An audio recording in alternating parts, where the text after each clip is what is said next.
Before loud pipes became a slogan, before short drag pipes took over every parking lot, before performance numbers mattered more than personality, there was one exhaust that defined what a chopper looked like. Long, low, flared at the end like it was shaped by hand instead of stamped in a factory.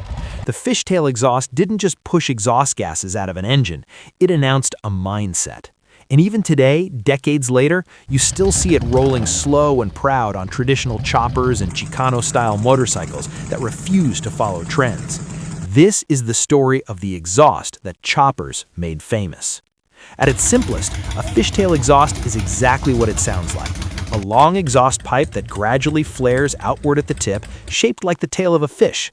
No sharp slash cuts, no aggressive angles, just a smooth, widening curve at the end.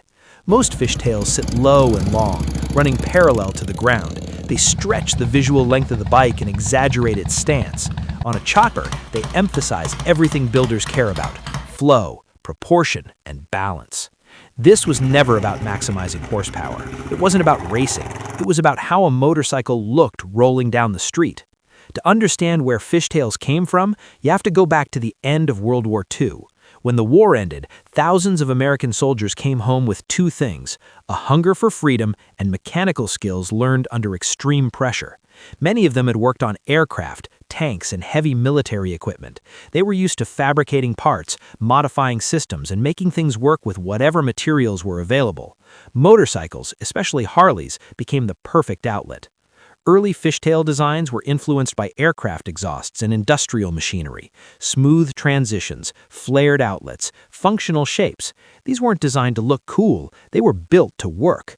Metal was cut, rolled, and welded in garages, sheds, and backyards. Style wasn't planned, it happened naturally.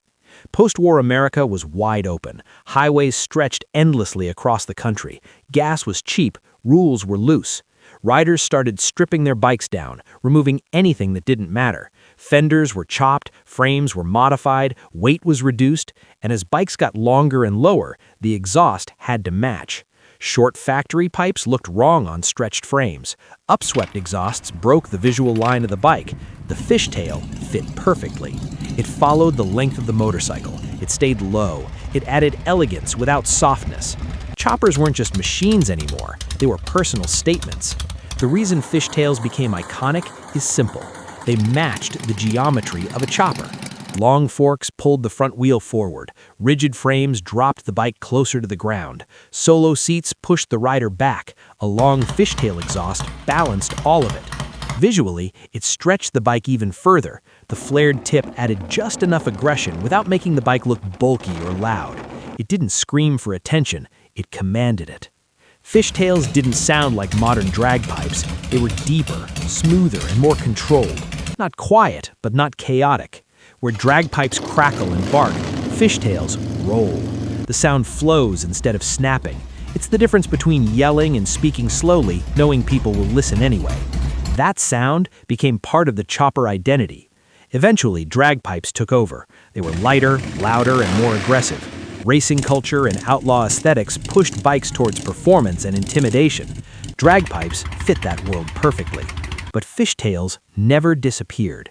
They stayed with builders who cared more about proportion than volume. Riders who weren't trying to prove anything. Riders who were confident enough to cruise instead of race. Drag pipes were about violence. Fishtails were about confidence.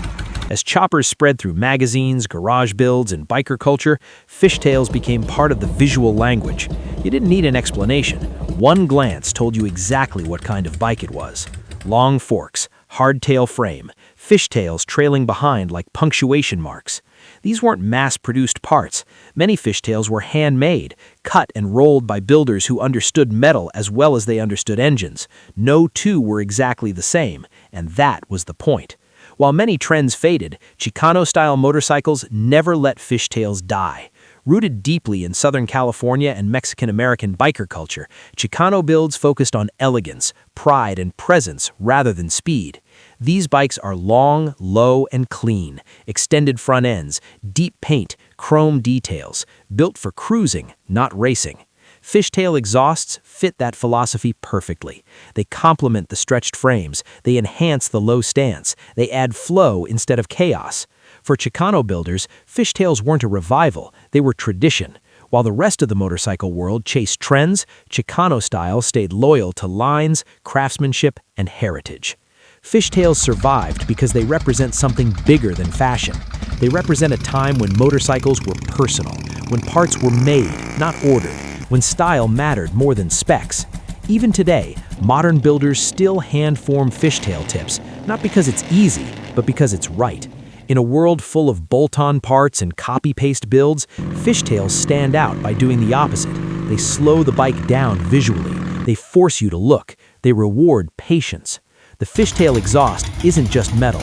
It's post-war freedom. It's garage craftsmanship. It's chopper culture refusing to disappear. It's Chicano riders keeping tradition alive. Trends come and go. Technology changes. But some shapes never stop looking right. And some sounds never meaning something.